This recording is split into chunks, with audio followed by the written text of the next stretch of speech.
Hello friends, myself is Danish Azam and you are watching my YouTube channel Danish Let's Learn. Friends 1847 का ज़माना है। James young जिनकी उम्र 37 साल की है, वो इंग्लैंड के अल्फ्रेटन नगर और कस्बे के नज़दीक बसे रीडिंग्स गांव में मौजूद कोयले की कान के पास से गुजर रहे होते हैं कि अचानक उनकी नज़र करीबी ज़मीन से रिसते हुए तेल पर पड़ती है। वो उस तेल के सैंपल को ले जाकर अपने घर में डिस्टिल और कशीद करते हैं, जिससे उन्हें एक ऐसा तेल हासिल होता है जिसका इस्तेमाल वो अपने पर्सनल लैंप के लिए करते हैं और उसके कुछ बचे हिस्से का इस्तेमाल अपनी गाड़ी की मशीनरी को ल्यूब्रिकेट करने के लिए भी करते हैं। और इस तरह जेम्स यंग को मिलने वाला ये मामूली तेल बाद में दुनिया के सामने एक कीमती पेट्रोल के तौर पर सामने आता है। फिर देखते ही देखते इस तेल की रोशनी पोलैंड की सरजमीन तक पहुंच जाती है और वहां के एक मशहूर फार्मासिस्ट वोकासविच दुनिया की पहली ऑयल रिफाइनरी की 1856 में बुनियाद भी रखते हैं, जिसके बाद यूरोप के अंधेरे घरों में लैंप की रोशनी और तारीक सड़कों पर स्ट्रीट लैंप और चराग राह के दौर का ताबनाक आगाज शुरू होता है। दोस्तों, हम आज के इस वीडियो में इसी पेट्रोलियम के बारे में गुफ्तगू करेंगे और आपको बताएंगे कि कुरान में इसका जिक्र किस तरह आया है। मुझे उम्मीद है कि दीगर वीडियोस की तरह आपको ये वीडियो भी बेहद पसंद आएगा और कुरान की आफाकियत से और इसकी अजमत से आप और भी करीब हो सकेंगे। तो दोस्तों, सबसे पहले हम पेट्रोल की वजह तस्मिया से अपनी बात शुरू करते हैं। पेट्रोलियम दरअसल दो लैटिन शब्द और लफ्ज पेट्रा यानी पत्थर और ओलियम यानी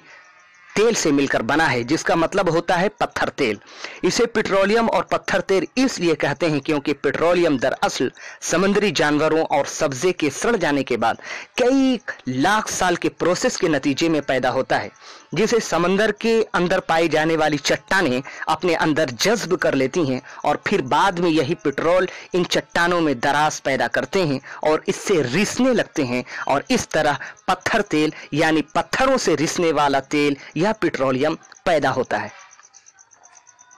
कुरान मजीद की सूरह नूर की 35वीं आयत में अल्लाह ताला कुछ यूं इरशाद फरमाता है, जिस आयत को हम समझ सकते हैं कि इस आयत का जिक्र कुरान के ही रिलेशन में हुआ है। इस आयत का जिक्र कुरान में पेट्रोल के रिलेशन में इस आयत का जिक्र हुआ है। मैं इस आयत को आपके सामने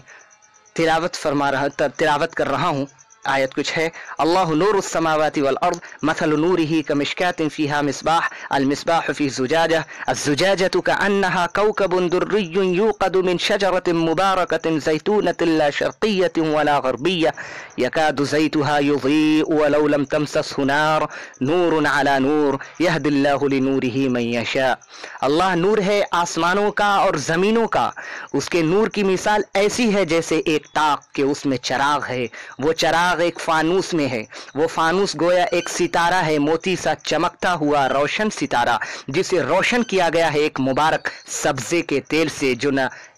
पूरब में पाया जाता है न पश्चिम में। करीब है कि उसका तेल भड़क उठे, अगरचे उसे आग न छुए, फिर भी रोशनी के ऊपर रोशनी है। अल्लाह जिसको चाहता है अपनी रोशनी की तरफ हिदायत देता है। दोस्तों, जैसा कि आप जानते हैं कि पेट्रोलियम समंदर के जानवरों और मरीन प्लांट यानी समुद्री सब्जे के सड़ने की वजह से लाखों साल के बाद पैदा होते हैं और ये प्लांट ऐसे होते हैं जो जमीन पर ना ही ईस्ट में पाए जाते हैं और ना ही वेस्ट में पाए जाते हैं, जैसा कि अल्लाह ताला इरशाद फरमाता है ला शर्क़िय्यतिन वला ग़रबिय्या, कि ना ही वो शर्क़ी हैं यानी ना ही वो ईस्ट के हैं, ना ही वो गरबी हैं यानी ना ही वो वेस्ट के हैं, ना ही वो पूरब में पाए जाते हैं और ना ही वो पश्चिम में पाए जाते हैं। बल्कि आप जानते हैं कि ये खुश्की के दरख्तों के बरखिलाफ समुद्री दरख्तों और प्लांट के सड़ने की वजह से हमारा पेट्रोल पैदा होता है। आमतौर पर जैतूनतिन का तर्जुमा मुफस्सिरीन ने जैतून दरख्त का तेल लिया है, लेकिन जैतून हर तरह के तेल के लिए इस्तेमाल होता है, जिसे आप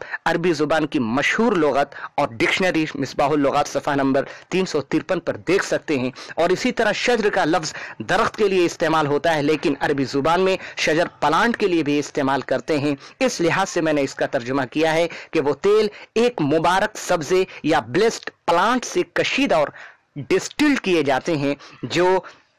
पेट्रोल की तरफ इशारा करता है। आगे चलकर अल्लाह ताला इरशाद फरमाता है कि उस तेल की फ्लेमेबिलिटी और जलने की सलाहियत इतनी ज्यादा है कि खुद ऐसा महसूस होता है कि वो तेल नहीं जलती हुई आग है। آج کے ماڈرن کے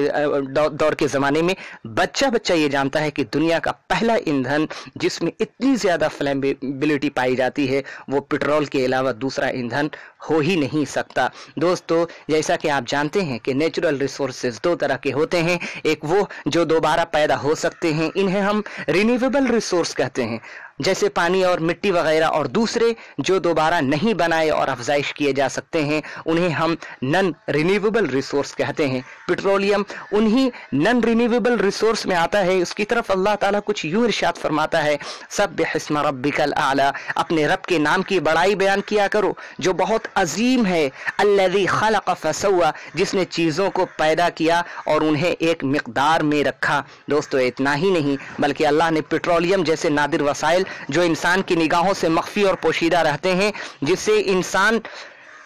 ڈسکور کرتا ہے، اس ڈسکوری کی طرف بھی اللہ تعالیٰ ارشاد فرماتا ہے آگے کی آیت میں،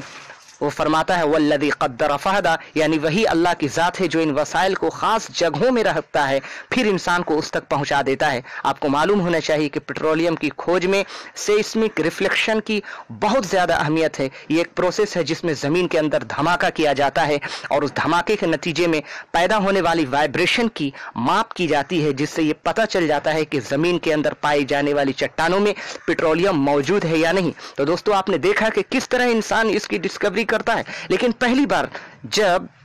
1857 میں جیمز ینگ نے پیٹرولیم کی دریافت کی تو اس نے کون سی کھوج کی تھی یا کون سا سیسمک ریفلیکشن کا سہارا لیا تھا؟ یہ اللہ ہی تھا جس نے ریڈنگز گاؤں کی زمین میں پیٹرولیم کو چھپا کر رکھا تھا، اور پھر اللہ ہی ہے جس نے جیمز کو وہاں تک پہنچایا۔ بالکل اللہ بہت عظیم ہے، اللہ بہت بڑا ہے۔ ہمیں اللہ تبارک و تعالیٰ پہ یقین کامل رکھنا چاہیے، اور اللہ کی جو بھیجی ہوئی جو کتاب ہے قرآن ہے اس کا ترجمہ